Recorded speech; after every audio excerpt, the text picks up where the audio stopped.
संगम special की शुरुआत करते हैं और सबसे पहले खबर मिर्जापुर से, जहां मिर्जापुर में गंगा नदी में लगभग 40 लोगों से भरी नाव पलट गई। इसमें 22 लोगों को बचा लिया गया है और बाकी बचे 18 लोगों की तलाश में एनडीआरएफ की टीमें जुटी हुई हैं। नाव में लोग वाराणसी के रोहनिया थाना इलाके के बेदावर घाट से सवार हुए थे और मिर्जापुर के चुनार थाना क्षेत्र के में गंगापुर घाट जा रहे थे। इस हादसे में अभी तक केवल 2 शव बरामद किए गए हैं। बताया जा रहा है कि इस नाव में 30 स्कूली बच्चे भी सवार थे जो वाराणसी से पढ़ाई कर वापस लौट रहे थे।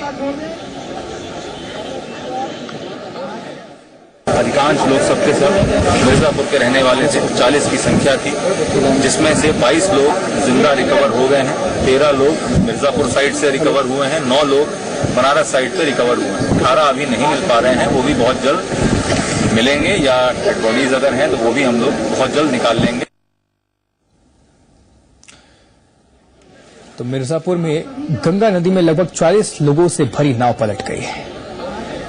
इनमें अभी तक जो जानकारी मिल पा रही है 22 लोगों को बचा लिया गया है और बाकी बचे 18 लोगों की तलाश में एनडीआरएफ की टीम जुट गई है। नाव में लोग वाराणसी के रोहनिया थाने इलाके के बेदावर घाट से सवार हुए थे और मिर्जापुर के चुनार थाना क्षेत्र में गंगापुर घाट जा रहे थे। इस हादसे में अभी तक केवल 2 शव बरामद किए गए हैं। बताया जा रहा है कि इस नाव में 30 स्कूली बच्चे भी सवार थे जो वाराणसी से पढ़कर वापस लौट रहे थे।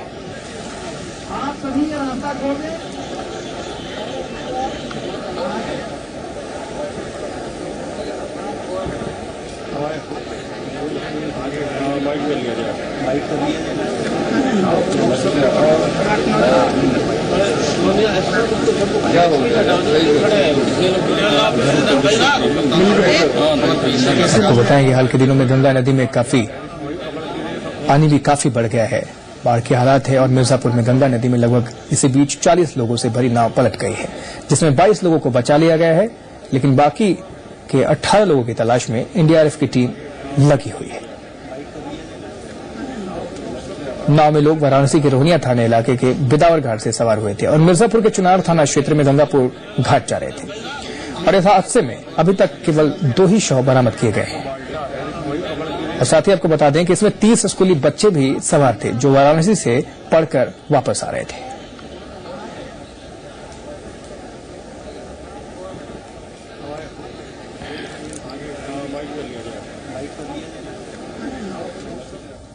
उधर बगदरी वाटरफॉल हादसे पर जबलपुर के अपर कलेक्टर का विवादित बयान सामने आया है। आपको बताएं कि वाटरफॉल के आसपास चेतावनी बोर्ड का नहीं लगना हादसे की एक वजह माना जा रहा है, लेकिन जिले के अपर कलेक्टर एबी सिंह ने इस बाबत उनसे सवाल पूछा गया तो जवाब उन्होंने दिया कि वो चौंकाने वाला है। आपको बता दें कि वो 2 दिन पहले हुए हादसे में एक ही परिवार के 11 लोगों की डूबकर मौत हो गई थी इस घटनाक्रम में। हालांकि हादसे के बाद स्थानीय प्रशासन ने मुस्तैदी दिखाते हुए रेस्क्यू ऑपरेशन चलाकर एक नाबालिग लड़की को डूबने से बचा लिया था, लेकिन उनका जो बयान है वो काफी चौंकाने वाला है। लेकिन फिर भी जैसे प्रशासन की तरफ से जैसे वहाँ चेतावनी बोर्ड और कई चीजें होना चाहिए, वो कुछ भी वहाँ नदारद है। नदी के हर घाट को बहुत सुविधा है, नदी के हर घाट को बहुत सुविधा है। तो जबलपुर की ये घटना है जहां पर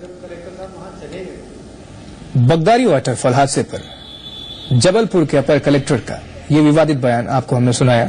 वाटरफॉल के आसपास चेतावनी बोर्ड का नहीं लगना हादसे की एक वजह माना जा रहा है, लेकिन जिले के अपर कलेक्टर एबी सिंह से इस पर पूछा गया तो जवाब जो है उन्होंने वो काफी चौंकाने वाला दिया। आपको बता दें कि 2 दिन पहले इस हादसे में एक ही परिवार के 11 लोगों की डूबकर मौत हो गई थी। तो इस परिवार के लिए निश्चित तौर पर एक मातम का दिन। हालांकि हादसे के बाद स्थानीय प्रशासन ने मुस्तैदी जरूर दिखाया और मुस्तैदी दिखाते हुए रेस्क्यू ऑपरेशन चलाकर एक नाबालिग लड़की को डूबने से बचा लिया था, लेकिन इस बीच ये विवादित बयान आया जो चौंकाने वाला है। अपर कलेक्टर का ये बयान था।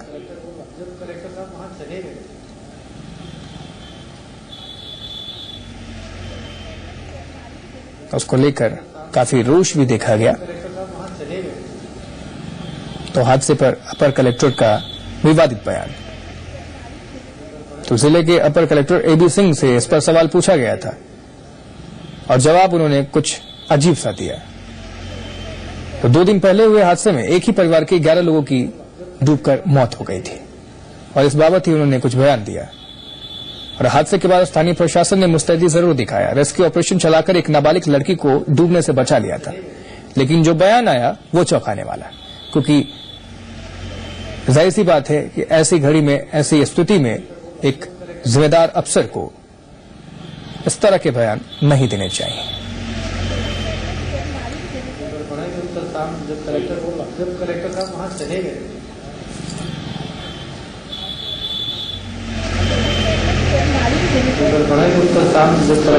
जब कलेक्टर साहब वहां चले गए, और आपको हमने सुनाया भी कि क्या बोल रहे हैं अपर कलेक्टर साहब एबी सिंह। एक बार फिर सुनिए, उनसे जब सवाल पूछा गया तो उन्होंने क्या कुछ कहा। लेकिन फिर भी जैसे प्रशासन की तरफ से जैसे वहाँ चेतावनी बोर्ड और कई चीजें होना चाहिए, वो कुछ भी वहाँ नदारद है। नदी के हर घाट पे बहुत सुविधा है, नदी के हर घाट पे बहुत सुविधा है।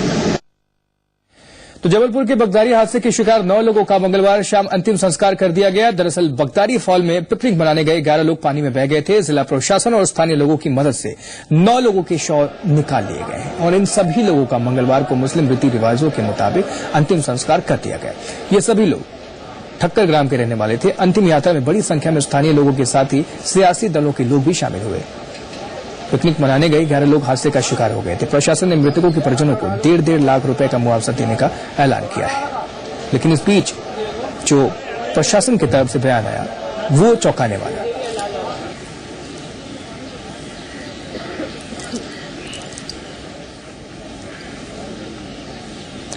ज्यादा जानकारी के साथ हमारे संवाददाता पंकज शाह जुड़े हुए। पंकज, जानना चाहेंगे, ये जब इस तरह की स्थिति होती है, खासकर विपदा की घड़ी होती है, उसमें बहुत देखा जाता है कि संयम के साथ अधिकारी जो है बयानबाजी करते हैं, लेकिन इस तरह के गैर जिम्मेदार बयान से कहीं न कहीं जनता में रोष पैदा होता है और कह सकते हैं कि वो पल्ला झाड़ने वाली बात होती है। क्या कुछ इस पर कार्रवाई भी चल रही है?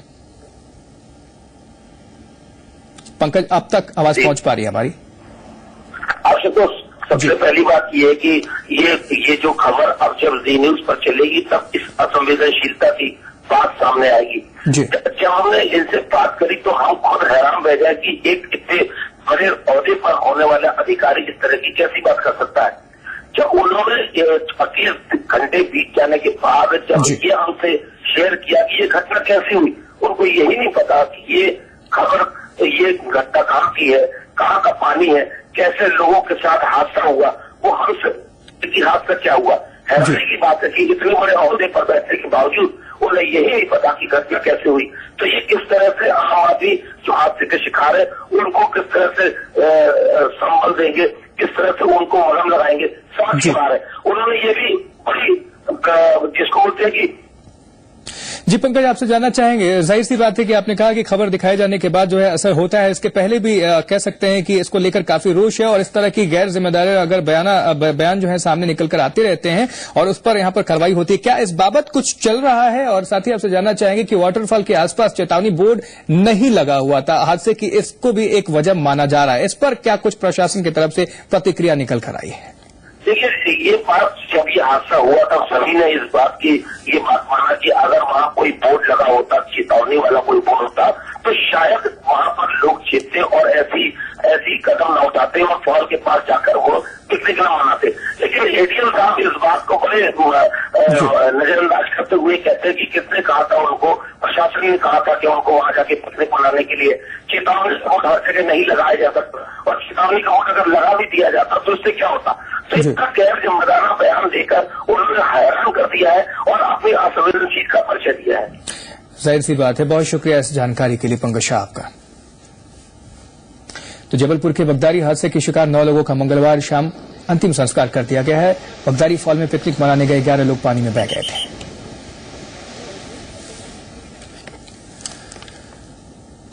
इस बीच श्योपुर के पिकनिक स्पॉट मूर डूंगरी पर 10 सैलानियों की जान पर तब बन आई जब अचानक जंगली इलाकों में हुई बरसात का पानी सिमटकर नदी में आ गया और ये सभी लोग पानी के तेज लहरों में फंस गए। ये देख सकते हैं आप तस्वीरों के माध्यम से इनको बचाने का प्रयास किस तरह से किया जा रहा है। दरअसल अमराल नदी के पास मोर डूंगरी में 3 लोग पिकनिक मनाने आए थे और साथ ही 7 बच्चे भी यहां पर मौज मस्ती कर रहे थे और इसी दरमियान नदी में पानी आ गया और ये लोग तेज बहाव में फंस गए। सैलानियों के बाढ़ में फंसे होने की सूचना मिलते ही एसडीओपी ने राहत दल को भेजा और करीब 1 घंटे की कड़ी मशक्कत के बाद सभी सैलानियों को सुरक्षित बाहर निकाल लिया गया।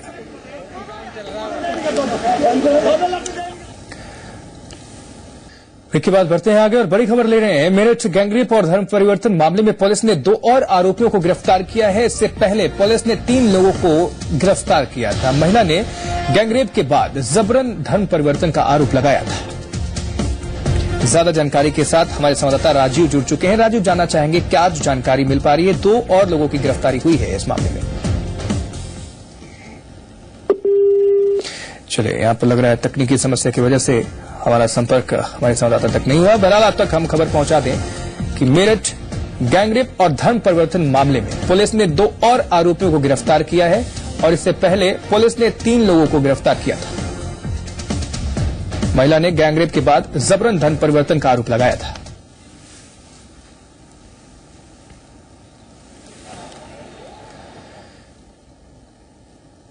तो मेरठ में एक लड़की के साथ गैंगरेप और धर्म परिवर्तन की घटना ने पूरे देश में हड़कंप मचा दिया और संसद से लेकर सड़क तक इस मसले पर हंगामा मचा हुआ है। मंगलवार को इस लड़की का धारा 164 के तहत मजिस्ट्रेट के सामने बयान दर्ज हुआ और बयान दर्ज कराने के बाद पीड़ित लड़की ने जी संगम के साथ बातचीत की।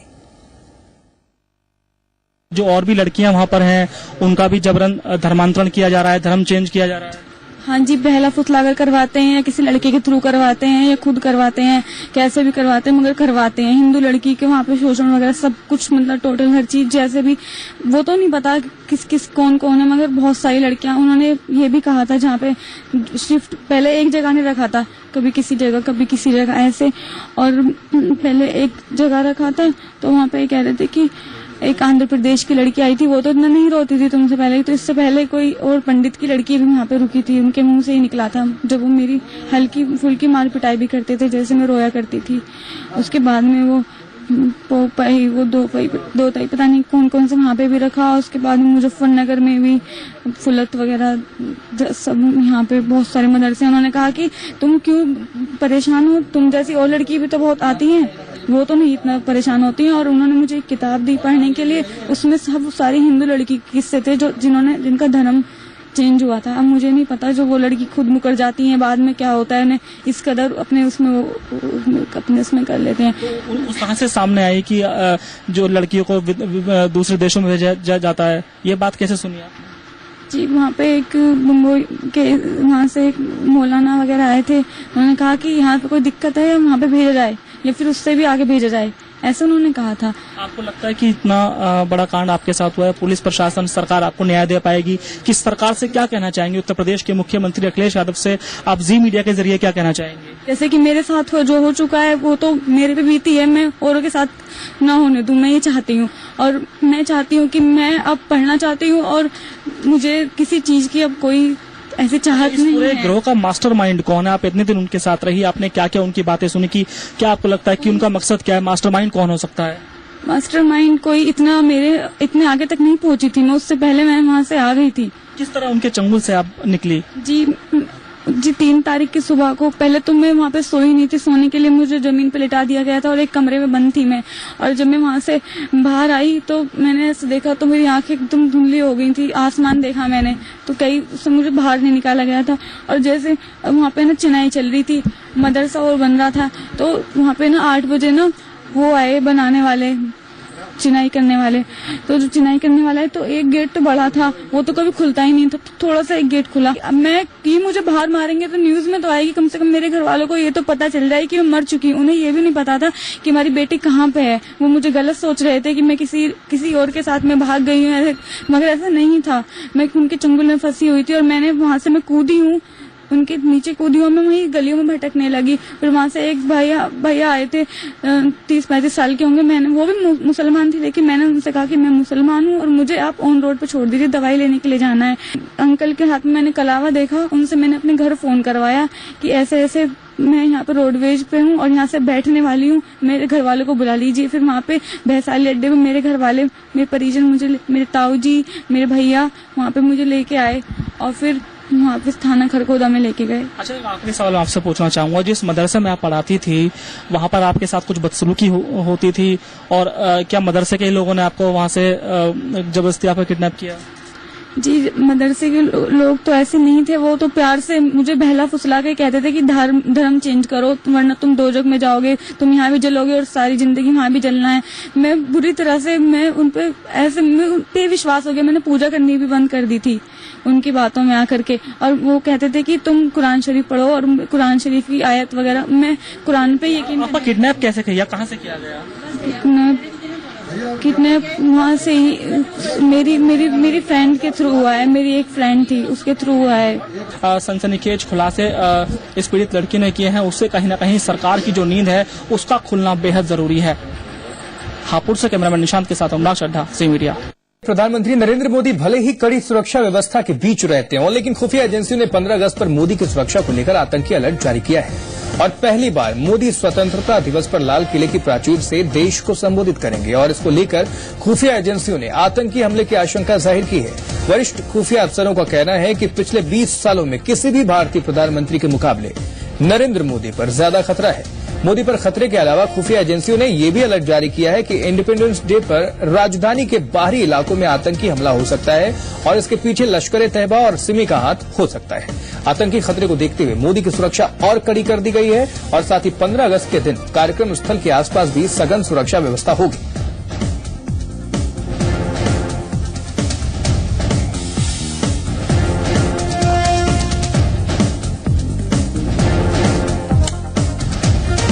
खुफिया एजेंसियों ने जारी किया अलर्ट। मोदी की सुरक्षा को लेकर राजधानी के बाहरी इलाकों में भी आतंकी हमला हो सकता है मोदी के ऊपर।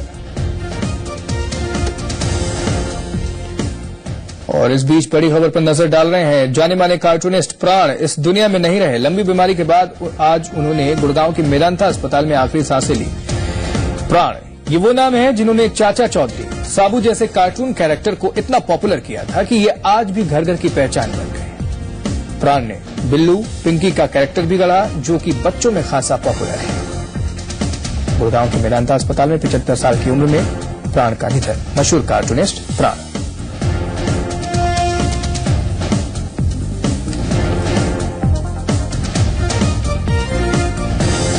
तो प्राण ने कई सारे मशहूर कैरेक्टर्स को जन्म दिए। कह सकते हैं चाचा चौधरी, साबू जैसे कार्टून कैरेक्टर को इतना पॉपुलर इन्होंने किया कि आज भी घर घर की ये पहचान है।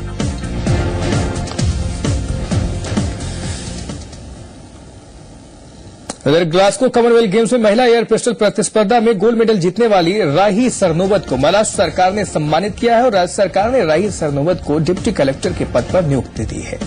पुणे की रहने वाली राही सरनोबत आज अपर कलेक्टर की पोस्ट ज्वाइन करेंगी और कल राजभवन में राही ने राज्यपाल के शंकर नारायण से मुलाकात की।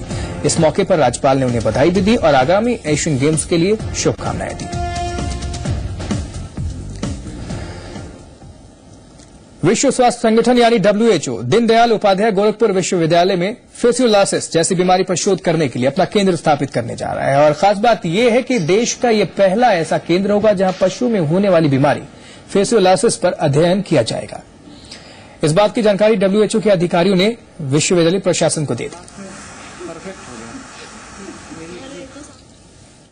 अभी इन्होंने यहाँ पर एक WHO का सेंटर खोलने का एक प्रपोजल दिया है जिसको हम लोगों ने एक्सेप्ट कर लिया है और सितंबर माह से इस पर कार्य किया जाएगा। WHO के सेंटर खोलने से इस रीजन में इस बीमारी पर कंट्रोल करने में काफी मदद मिलेगी।